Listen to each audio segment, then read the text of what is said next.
This is the Dollemore Daily, and I'm Jesse Dollemore. One of the most peculiar and alarming elements of Donald Trump as a president and as a politician is the cult that has sprung up around him.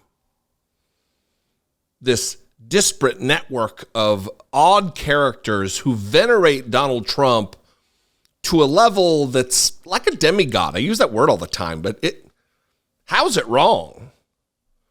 This weekend he had a rally in Iowa, and as with these right broadcasting network, with right side broadcasting network, and these networks that run out there and live stream on YouTube the events, to fill time, they interview Trump supporters.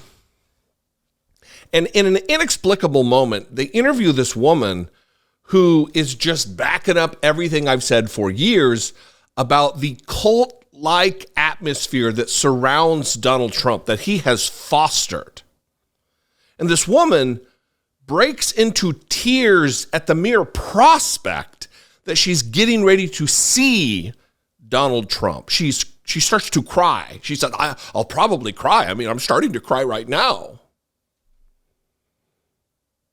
And I don't know if this is because of the intertwining of religious ideologies, of religion and politics in America, fostered by the right wing since the 80s with Ralph Reed and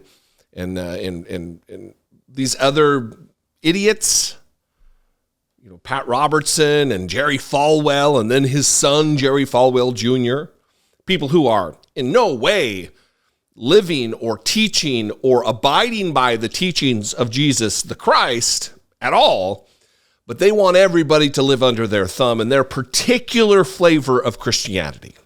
Watch this clip and, be prepare yourself. It's nuts.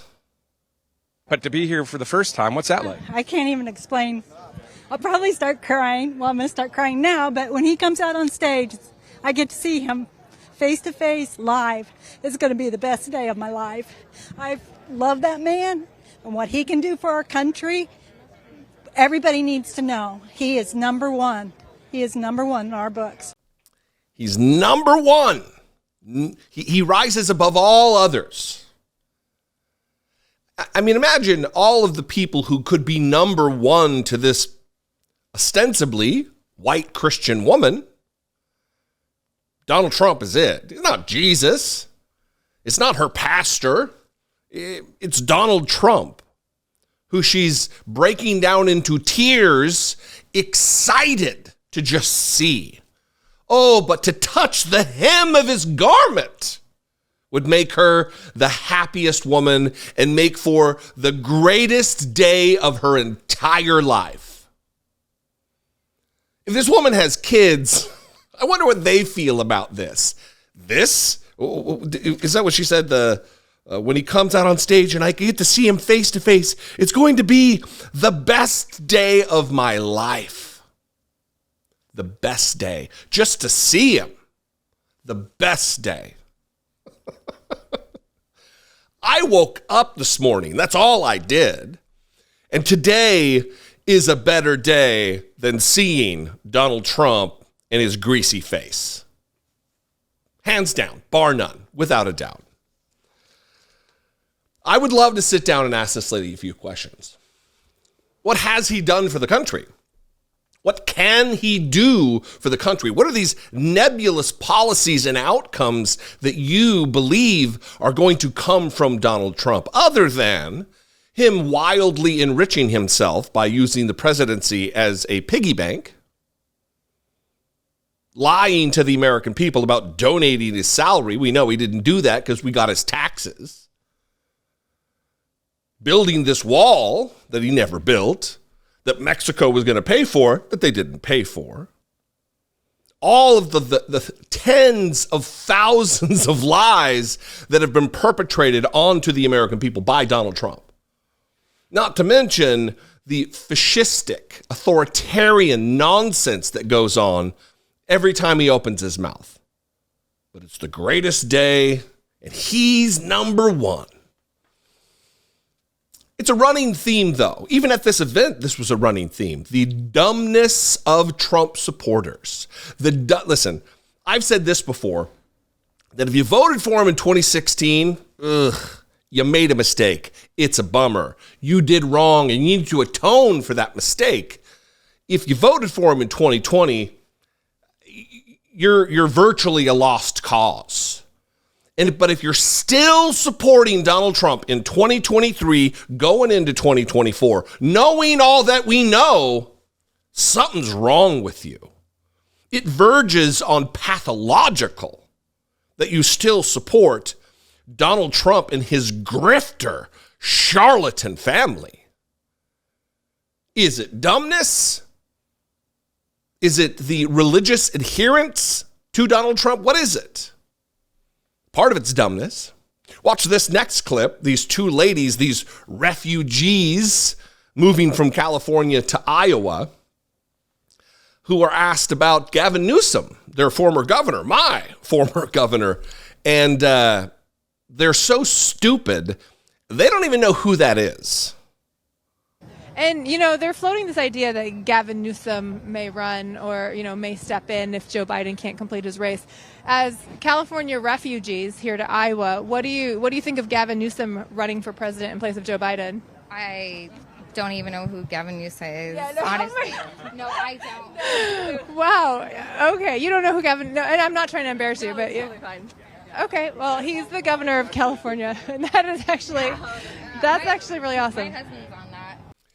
That's actually really awesome that you're so stupid that you're not involved enough in the political process that you don't even know who the governor of California is, your own governor. That's awesome in the mind of Trump world. You remember, I love the poorly educated, he said. He got it. He does love them because without them, he's nobody. Without the poorly educated and the willfully ignorant, Donald Trump is nowhere.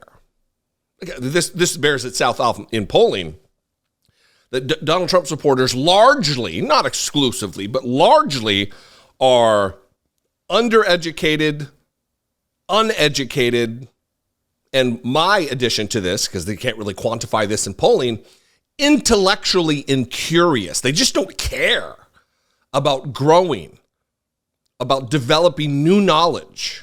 You don't have to have advanced degrees. I don't have an advanced degree.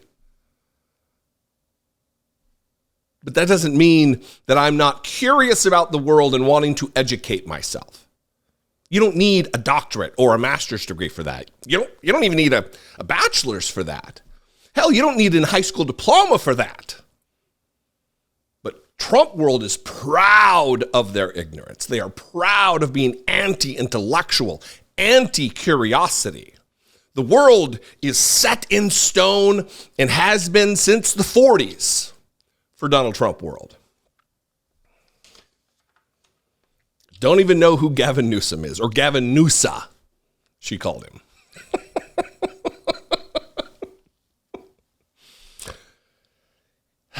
You either got to laugh about it or you're going to cry about it. I'm going to be like the lady in the first clip who's just crying at the sight of Donald Trump. You do what you got to do to get by. Anyway, I'd love to know what you think. You can call, leave me a voicemail, 714-576-4054. Of course, you can email me daily@dollemore.com. Keep the voicemails brief, and you can make the emails as long as you want. If you want to help support my work, help produce what we do here, join the team. You can produce our content by clicking the join button below for $2 a month. For $2 a month, you can become a channel member.